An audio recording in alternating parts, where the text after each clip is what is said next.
መስከረም ጌታቸው እባላለሁ የሚዲያ ባለሙያ ነኝ። ደጆች ሳይዘጉ መንፈሳዊ ማህበርን ከ2002 ጀምሮ ነው የማውቀው። በተለይ ሚሊኒየም አዳራሽ በነበራቸው በጣም በርካታ በሺዎች የሚቆጠሩ ምዕመናንን ያሳተፈ ጉባኤ ብዙዎቻችን እናውቃቸዋለን ብዬ አስባለሁኝ። ከዛ በኋላ እንግዲህ በተለያየ ጊዜ አገልግሎታቸውን አያለው እሰማለሁ። በተለይ ደግሞ ቅድስት ቤተክርስቲያናችን አንዳንዴ ወይ ደግሞ በዛ ብሎ የሚነሳባት ጥያቄ አለ። ከቋንቋ አገልግሎት ጋር ተያይዞ ፖለቲካም ሸፈን እያደረገው የሚመጡ ጥያቄዎች አሉ። ይሄን ክፍተት ለመሙላት የመጣ ማህበር ስለሆነ እኔ በግሌ እንደ አንድ ምዕመን በጣም የምወደው መንፈሳዊ ማህበር ነው። በቻልኩትም ባግዝ ብሳተፍ ብዬ የምመኘው ማህበር ነው። ስለዚህ በዛ አካባቢ ላይ በኦሮምኛ ቋንቋ ላይ ያሉ የመምህራን እጥረት አለ፣ የካህናት እጥረት አለ። ምዕመናን ደግሞ በቋንቋቸው የሚያስተምራቸው በቋንቋቸው ደግሞ ንስሐ እየተቀበለ ቀውና ቤተክርስቲያንን የሚሰጣቸው አገልጋይ ይፈልጋሉና እንዲህ አይነትን ችግር ለይቶ የገባ ማህበር በመሆኑ እንግዲህ ለ17 ዓመታት በተለይ በአንድ አካባቢ ላይ 140 በላይ አብያተ ክርስቲያናትን ማስከፈት በርካታ ደግሞ ሰባኪያነ ወንጌልን በቋንቋ ደግሞ ማለት ነው እስከ ስልጠና ማዕከል ድረስ ከፍቶ ማበርከት ማለት በጣም ትልቅ ነገር ነው።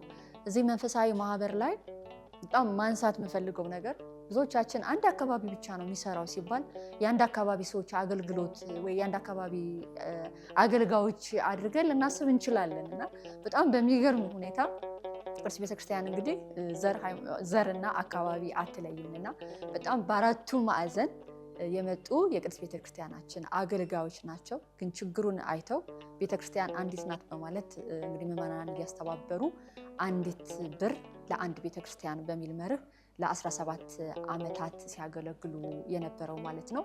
አሁን ደግሞ እንደሰማነው አንድ ብር ምንም ማድረግ አይችልምና 100 ብር ለአንድ ቤተክርስቲያን በሚል መርህ ደግሞ መጥተዋል።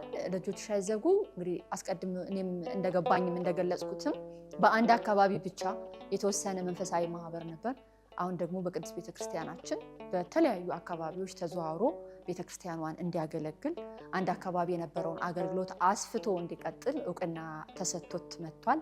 ስለዚህ እኔም በቻልኩት እንደምእመን 100 ብር ለአንድ ቤተክርስቲያን የሚለውን ይሄን ዘመቻ በጣም ቀላል ዘመቻ ነው ብዬ አስባለሁ። ለብዙዎቻችን ቢያንስ 100 ብር ዛሬ ቡና ምንጠጣት ሻይ ምንጠጣት ሆናለችና ይሄን ዘመቻ ተቀላቅያለሁ። ሁላችሁም ምዕመናን የቅድስት ቤተክርስቲያናችን አገልጋዮች ስለተዘጋቸዋ ቤተክርስቲያን ስለተበታተኑት ምዕመናን በብዙ እኛን ስለሚፈልጉ ምዕመናን ብላችሁ ይሄን ዘመቻ እንድትቀላቀሉ ጥሬን አቀርባለሁ። አመሰግናለሁ።